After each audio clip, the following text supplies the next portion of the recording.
If you have a copy of the scriptures, let's dive in. Matthew chapter 2. We're going to be looking at verses 1 through 12 this morning as we continue a series, Prepare Room.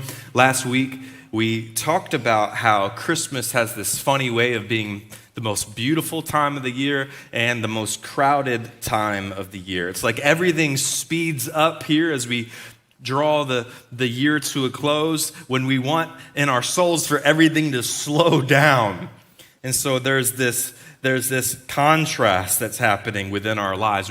We're making room for office parties, and we're making room for Amazon deliveries and shopping and year-end family gatherings and elf on the shelf responsibilities. We're making room for all the things, to do all the things, be at all the things, have responsibility for all the things, and it gets really busy and really crowded and really noisy. And the strange irony is that this whole season that's designed to help us exhale, enjoy the wonder of Jesus, it just sort of gets crowded out by all the stuff that comes with the season. And honestly, what we talked about last week is that this is not a new phenomenon. This has been around for about 2,000 years. People have been struggling with this reality. Even on the very first Christmas day, we're told that in Luke 2:7 that Mary places Jesus in a manger, a feeding trough, because there was no other room available for them. And I just imagine this moment. God is the God of the universe stepping into human history, and yet the world doesn't even take notice. Too busy, too crowded, too noisy, too much. And 2,000 years later, not much has changed. And so we have to really be intentional. We have to fight to prepare him room. And that's what this series is all about. We're asking a pretty simple question this month. And the question is this: what if this Christmas looked a little bit different? What if it looked a little bit different than the Christmases past, where we just sort of fly by and we miss what the season is all about? And so last week we got to learn about Mary and how she was able to make room for the wonder of Jesus. Today we get to look at some of my favorite characters in the Christmas story, the Magi. And we're going to get to look how they prepared room for the king. Let's check out Matthew chapter 2. We'll just walk through the text together. Picking up in verse 1. After Jesus was born in Bethlehem in Judea during the time of King Herod, Magi from the east came to Jerusalem and asked, "Where is the one who's been born King of the Jews? We saw a star when it rose, and we've come to worship him." Pause there. So right away, Matthew wants you to feel something in this passage, that a king has been born. His name is Jesus. And there are two responses to that birth of the king. And one we'll see in Herod, and the other we'll see in these other characters called the Magi. Now, before we dive deep into the Magi and who they were and what they did to prepare room, let's first talk about this one called King Herod. Lots of Herods in the history books. This particular Herod is one called Herod the Great. Historians have all agreed that this is who this was. He's one of the wealthiest, most influential, most ambitious kings in ancient Middle East history. He was known for his opulent palaces. Actually, in Jerusalem, he built a 400,000 square foot palace. That's like 3 football fields of house. My wife would say that's a lot of house to clean. And so he had, and this is, just a few miles from Bethlehem. So he has this wondrous palace. Josephus, the great historian during that time, would say of this palace that it was the most magnificent in all the world. And so he is well known for his opulence and his palaces. He would have winter getaway palaces. He'd have seaside resorts. He would build sports stadiums all throughout the ancient Middle East. Even Caesar took notice of King Herod. He gave all of Judea over to King Herod to manage for the Roman Empire. And Caesar Augustus actually calls King Herod King of the Jews. And so that's his moniker. That's who he believes he is. He is there to keep the Jews in line and keep the Roman Empire happy. And so this is who he is. And despite all of his opulence and his name recognition, he was also incredibly paranoid as a leader. He was terrified of losing the throne to somebody or to a different king. Beneath all the splendor, there was fear. There was an obsession with control. You would find stories of Herod ruling with an iron fist. And so if you think of leaders in history like Hitler or Mussolini or Stalin, they likely got their playbook from a guy like King Herod. There was not a day during his reign where he hadn't had someone executed. He even executed his wife, his 3 sons, because he thought they were a threat to the throne. Caesar Augustus wrote this in the history books about King Herod, that it's better to be one of his pigs than to be one of his sons. And so it's pretty fascinating character. As far as kings go, this king couldn't be any more different than King Jesus. One who lived in palaces and one who was born and placed in a manger.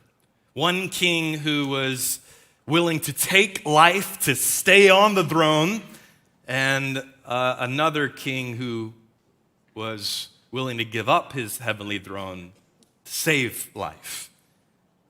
This was King Herod. And so I want you to picture this moment for a minute, the moment where the Magi, these respected scholars, somehow they gain an ear with King Herod. They find a way to make their way into the Jerusalem palace that is this massive, opulent place. They get to talk with King Herod, and they ask this question, this brazen question. Remember who they're asking the question to.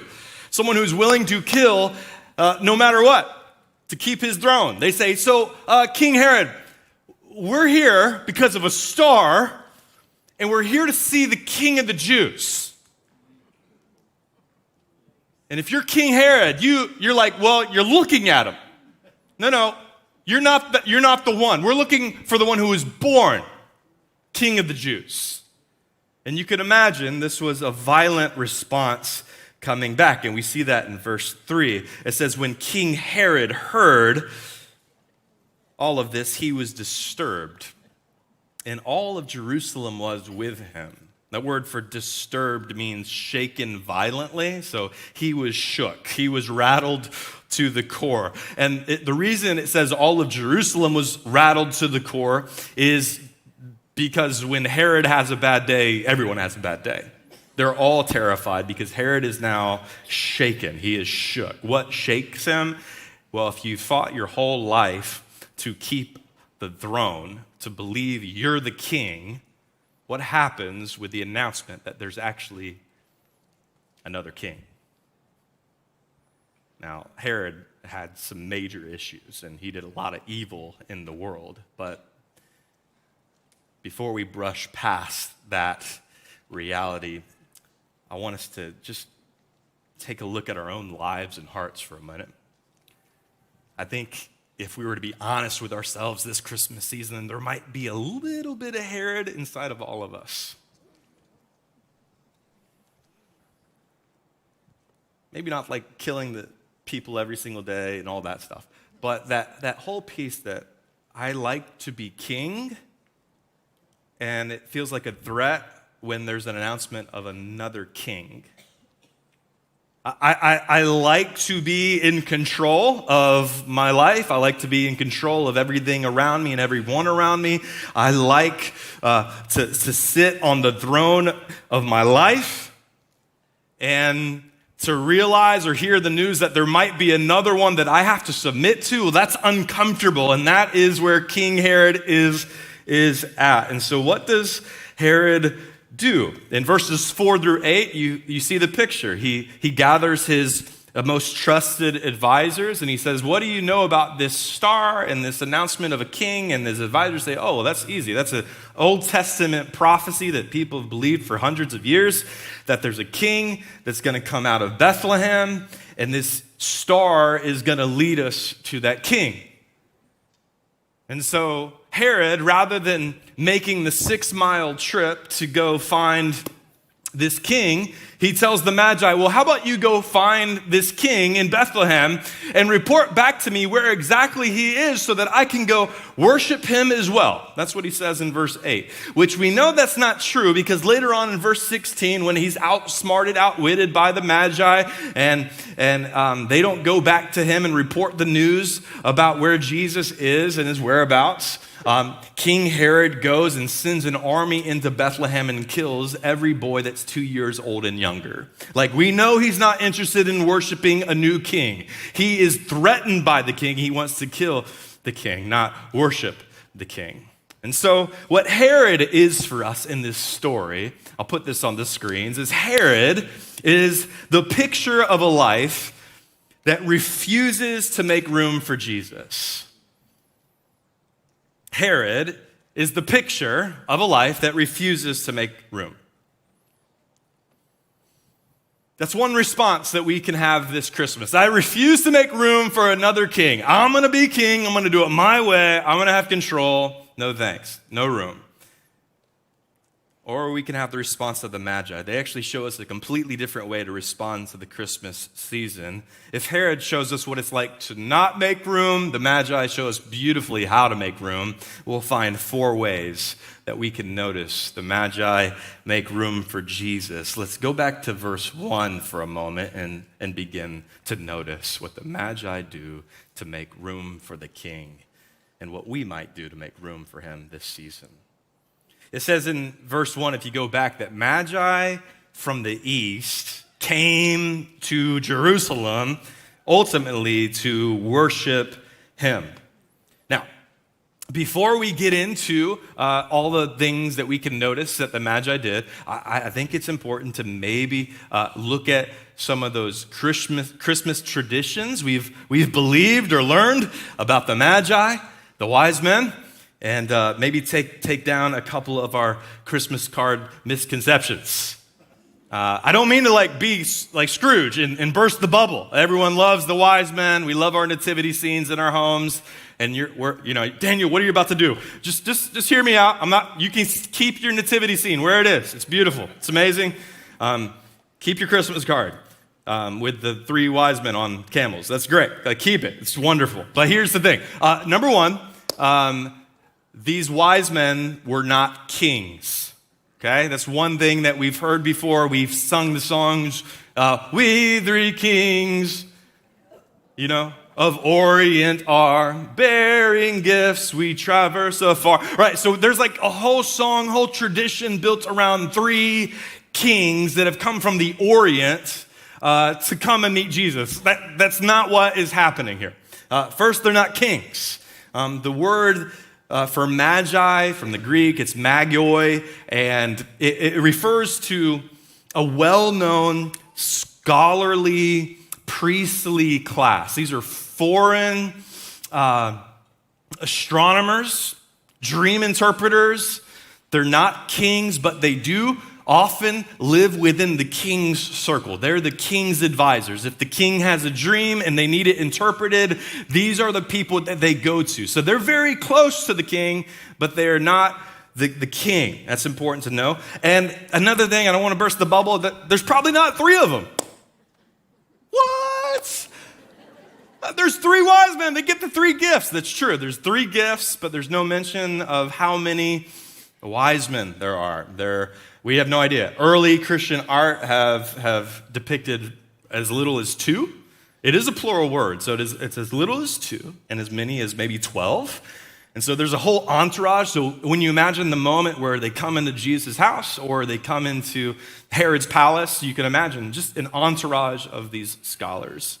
And number 3, this is going to be tough, is they weren't actually there on Christmas Day. No.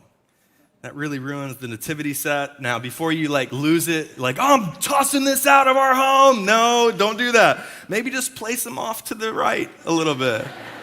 They're making their way there. They'll get there soon enough.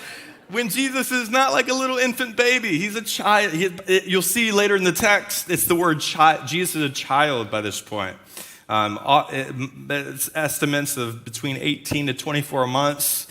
This is why the 2-year-olds and under were all killed in Bethlehem, because he's a toddler. And if you don't think there's a difference between a 2-year-old and a baby, just tell a 2-year-old, oh, you're a cute little baby. See what happens. That 2-year-old will smack you. Don't you call me a baby. I've tried that on my nieces. It does not work. They are big girls. They're big girls. Jesus, he's a big boy. He's a big boy, okay? He's not the 8-pound, 6-ounce baby Jesus, okay? So it's a whole different thing. Keep your nativity sets all good. Just move them just a little bit to the side. All good? We good? Beautiful. Here's what is true about these amazing characters is that the Magi, they likely had traveled about 800 to 900 miles to get to Jesus. Most commentators believe that these Magi, these people were from Persia, Babylon, which is modern-day Iran.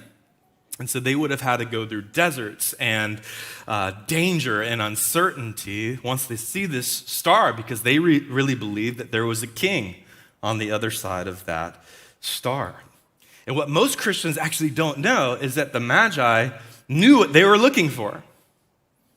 They weren't wondering, what's on the other side of the star? What's on the other side of the rainbow? No, they knew exactly what was on the other side. We see this in the first verse. Hey, we're here to see the King of the Jews. How would foreign, pagan, astronomers, scholars have any idea about this prophecy about the King of the Jews and the star?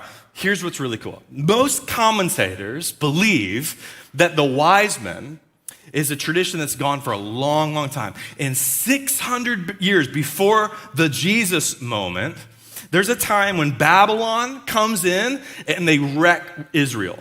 This is where Israel loses the nation. And they bring out a bunch of refugees. And this is one of the refugees, 600 years ago, was a guy by the name of Daniel. This is fantastic. Go back and read the book of Daniel. And in chapter 2, you'll find King Nebuchadnezzar. In Daniel chapter 2, he's having dreams that need interpreting. He brings his wise men to come and interpret the dreams. These pagan worshipers, these astronomers, and they can't do the job. And so Daniel, this Jewish boy, he's able to interpret the dream perfectly. He saves them. He saves he saves everybody. God uses him to do this incredible thing. So we know 600 years prior to this moment, Daniel, the prophet, he's rubbing shoulders with all of these Babylonian wise men. And so what we can assume from that is this is where they're getting the knowledge that there's a star out there one day that's going to come. It's going to lead us straight to the king. It comes right out of Numbers 24, verse 17. Let me show you the scripture so we're not making this stuff up. In Numbers 24, 17, the scripture says, a star will come out of Jacob, which means a star will come out of Israel. And a scepter, which means a king, is going to rise up. So they've been holding on to this reality that one day this cosmic phenomenon is going to happen.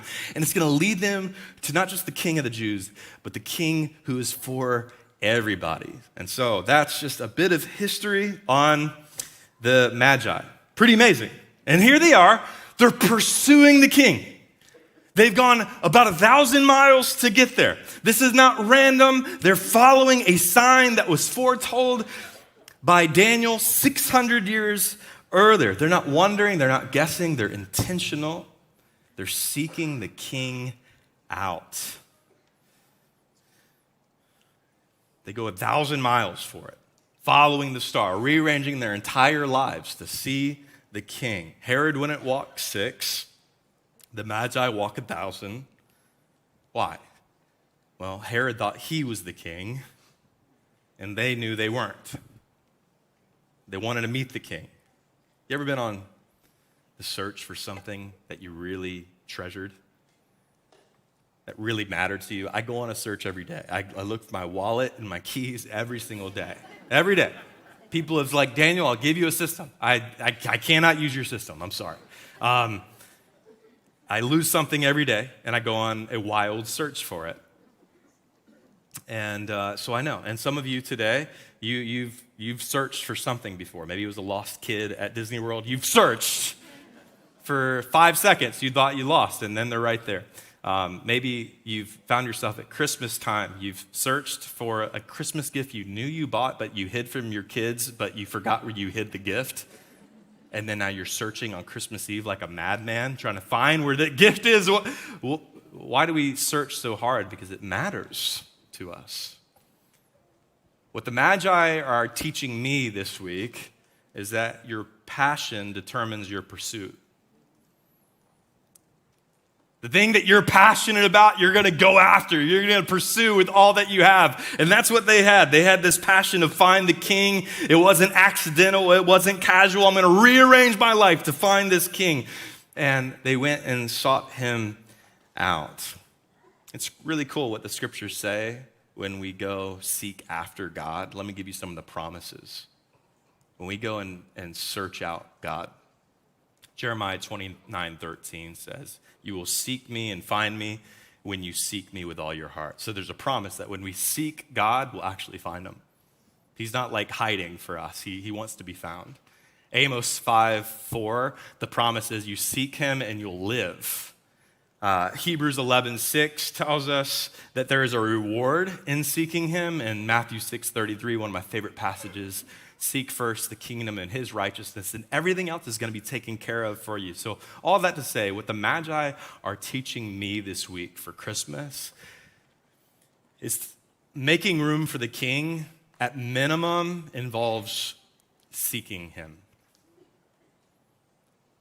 Taking time in our week, this season, to seek him out. And there are so many beautiful promises that happen when we do.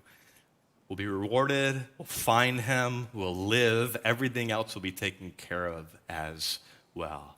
Let us seek him like the Magi this Christmas season. Are you seeking him?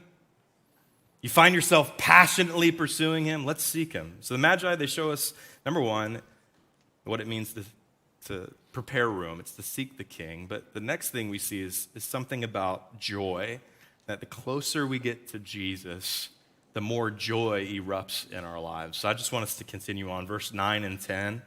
So Herod has his part, sends them on their way to Bethlehem. It says, after they had heard the king, they went on their way.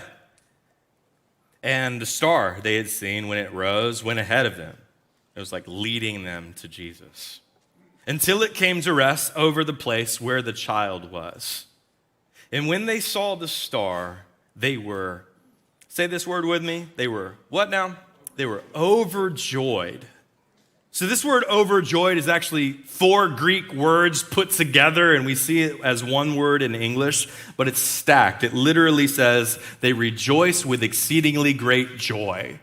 They had this uncontainable, ridiculous joy, and here's what's crazy, is they hadn't even met the child. They haven't even met the king. They're just near him. They're in proximity of the king. They're on the doorstep of the king. They haven't even met him. They haven't seen his miracles. They haven't even seen the toddler. They haven't seen him walk on water. They haven't seen him raised from the grave. They haven't seen anything, but they are here for it. They're so overjoyed by it because they're in proximity to the king. And I think we need to realize something this Christmas season, that sometimes we forget that this whole thing called Christianity, it ought to be joyful. Like someone should tell our faces like Jesus is king, because man, like so many of us, we live without joy, but at the center of our faith there is Jesus who is joy. And so many times we make Christianity like really hard and serious. It's about the mission. It's about truth. It's about the glory of God, and all of that is good. It's great. And it's about joy, and we can smile a little bit. Jesus is at the center of it, not because oh, we get Jesus and everything in life's going to go easy. It's not because somehow he's going to wave a magic wand and like our life's going to be better. But no, Jesus, in his presence, it says in Psalm 16:11, there is fullness of joy. It's like driving to Disney World with the kids, or maybe just with yourselves. You've ever driven to Disney World? Get on I-4, you finally get through. Haines City, what a mess. They got to figure that out. Exit 55, it's a nightmare. We finally get off to exit 62, I believe, and you get off the exit, and then you see the sign. It says, "Welcome to Disney World." And what happens in the car when you see Mickey Mouse? There's a woo, we made it, we're here. And there's joy that lifts in the soul. And you're not even there. You know you're not. There's like a lot more steps. You're not on Main Street you're eating your snacks. You're not on Tron, you're not riding Guardians, you're not doing any of it. You know what's coming. You got to park in Zurg. You've got to get on the tram. You've got to take the tram to the ticket thing. You got to go to the monorail or the ferry, which is like my favorite part. You take that, and then you go to security. You think we're there. No, there's security, and there's ticketing, and there's a whole thing. But there's joy rising. Why? Because the nearness of the magic. Ooh. The Magi, joy was rising because the nearness of his presence. Question, how's your joy? How's your joy? Maybe ask your spouse, hey, how's my joy? Ask your friend, how's my joy been? Ask your kids, hey, when you see dad, do you think of me as joy-filled? Do you see joy just coming out of my pores? The answer for a lot of us is probably no. That's okay, we're human beings. And don't you want this season to be a little more characterized by joy? And here's what I know, is that joy is not something we're going to manufacture one day. Like, all right, tomorrow, joy! You know, like I'm going to, joy! You're like, this is not how that works. Joy is not a manufactured thing.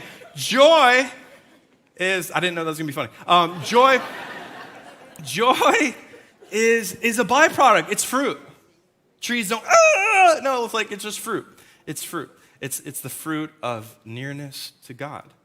If that's true, well, then what we need this Christmas aren't more presents, but we need the King's presence to get close again. Maybe the reason we're not so joyful is because we've drifted from the King. Imagine what it'd be like to have intimate connection with the King. Oh, joy. The wise men, they show us some things here, don't they? One, how to seek the King, go 1,000 miles.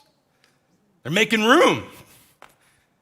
They rejoice in his presence. And number 3, when they finally walk through the door, they bring out their best.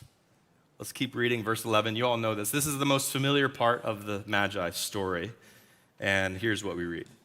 On coming into the house, so again, it's not the manger scene, it's a house. They see a child with Mother Mary. And these grown men bow down and worship him. And then they opened their treasures and presented him with gifts of gold, frankincense, and myrrh. Pause here. One of the most powerful moments, I think, in the entire Christmas narrative. These are elite scholars, grown men, wealthy, respected, foreign pagan worshipers, who then finally meet the one true King and realize he's for them too. And they fall down to their faces and they begin worshiping the one true King. It's beautiful. This is before Jesus has done a thing. This is a toddler. Could you imagine? He's like 18-month-old Jesus. And you're worshiping him in the house. Not because of anything that he's done, but because you know who he is. He is the king. And when you recognize that Jesus is king, the only logical response is what they do. It says they opened from their treasures and they gave him gifts. Like, that's the only logical response we then have when we understand and encounter Jesus. You're the king. My life is yours. You're the king. I got to give my best. They opened from their treasure. They didn't open from like their pockets. They didn't open from the scraps left over. They didn't open from their leftover bag of things. No, they said, I brought treasures 1,000 miles, and now I'm opening from my treasures gifts to bring the one true king. They're giving him the best. Have you ever met those people or have people in your life, and this really happens at Christmas, where you're like, I have no idea what to give this person. They're the hardest people to buy for. I don't know who that person is in your life, but you know what that's like. You're at Target, you're like, I don't know what they want. Do they need another, like, you're the world's greatest dad mug? I don't know. What do they want? What do you do with a king who's got it all? What do you give him? Give him your best. Give him your best. You give him your best. They gave him the best. And they pull out these 3 gifts, and they're weird gifts. I get it. Let me try to describe. They're actually prophetic gifts, okay? This might help. To baby Jesus, toddler Jesus, they're giving gold. Gold is a gift for a king. You're not just a toddler, you're the king. Here you are. Frankincense, it's an incense that was used by priests in worship. You're not just the king, you're the God king. You're not like Caesar.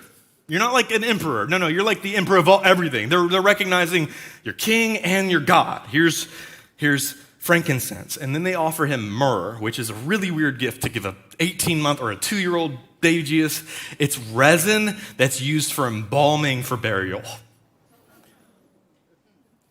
But it's prophetic because they know that there's something about this child's death that's going to change their lives and change the world. So before Jesus has done a thing, there's a declaration in front of Mary and whoever else is in the house from all of these foreign, they used to be pagan worship, now they're worshiping the one true king, and they're giving gifts that saying, you're king, you're God, and you're the savior of the world. We're giving you our best because that's all we know to do as a response to who you are. Anyone ever struggle like giving God their best? With your time, your talent, your treasures, your money. Anyone struggle with that? I know I do sometimes.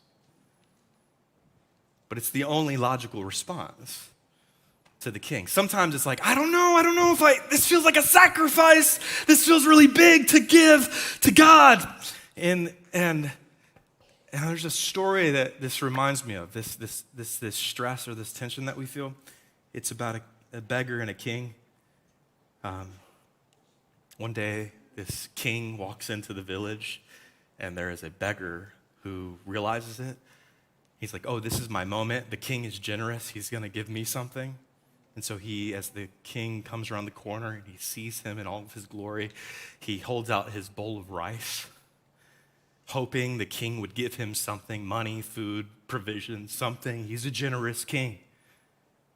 The king comes up to the beggar and says, so what will you give me? And the beggar is confused, he's frozen, he's frustrated. Wait, that's not how this works. You're supposed to give me something, not me you something. And he thinks about it, and he decides to draw out of his little bowl of rice 3 grains of rice. The king takes the grains of rice, thanks him, and moves on. Later that night, the beggar comes to cook that little bowl of rice, and he starts pouring out his rice, and at the bottom of the bowl, there's clinking, and what he finds are 3 rocks of pure gold, which he realizes the king had given him. And then he wept, thinking, oh, how I wish I had given him my all. So often we think we're sacrificing when we're giving to God, whether it's our money or our time or our talent. We're just like, I don't know this. Giving him my best, it hurts. It's sacrificial. It's like, but the reality is you'll never be able to outgive him. Romans 8:32 reminds us, like, he who gave us his son, will he not, like, give even more abundantly to us? He's not going to somehow, like, you're not somehow, like, giving to him. You're like, oh, wow, that's too big of a gift. No. He's always going to make more on what you give him. Here we are with our 3 grains of rice. I don't know if I want to write this check. I don't know if I want to do this thing with my talents for God. I don't know if I want to invest this way. And it's like, God's like, just wait and watch what I'm going to do in your life. When you give to me, I'm going to so much give more to you. So how this Christmas can we bring God our best with our time, our talent, and our treasure? The Magi, they teach us how to make room for the King. It's through seeking him out, rejoicing in his presence, bringing our very best. Last bit, and this is an interesting one, verse 12, we fly by it, we look past it, but I think it might be my favorite part of the text. We see them follow his lead. So check out verse 12, we'll be done. It says, having been warned in a dream not to go back to Herod. So they were divinely warned in a dream to not go back to Herod like Herod had requested. Instead, they returned to their country by another route. Simple, right? Quiet moment.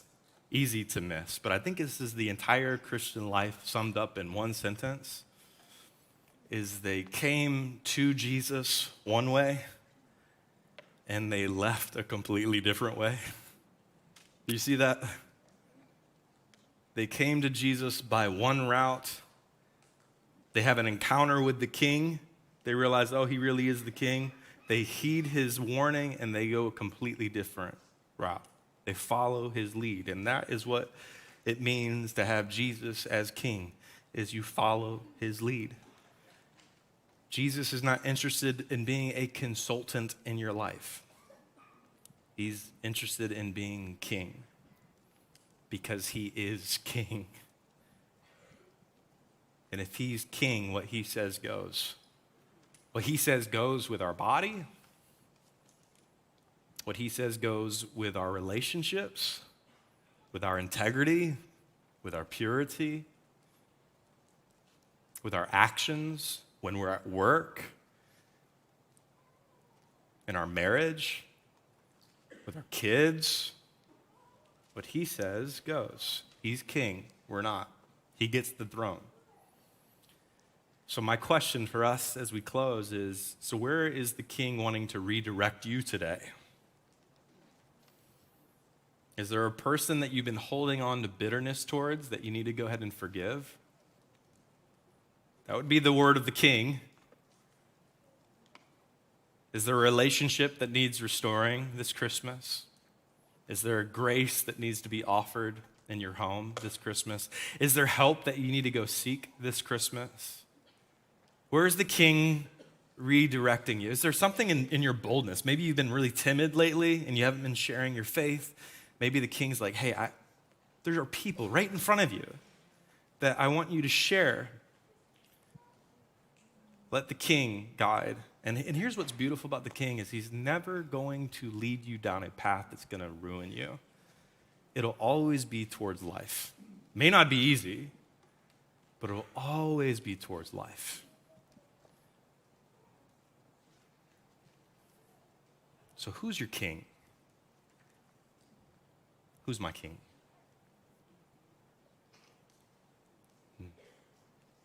Who's on the throne today? And if Jesus is the king, have we made room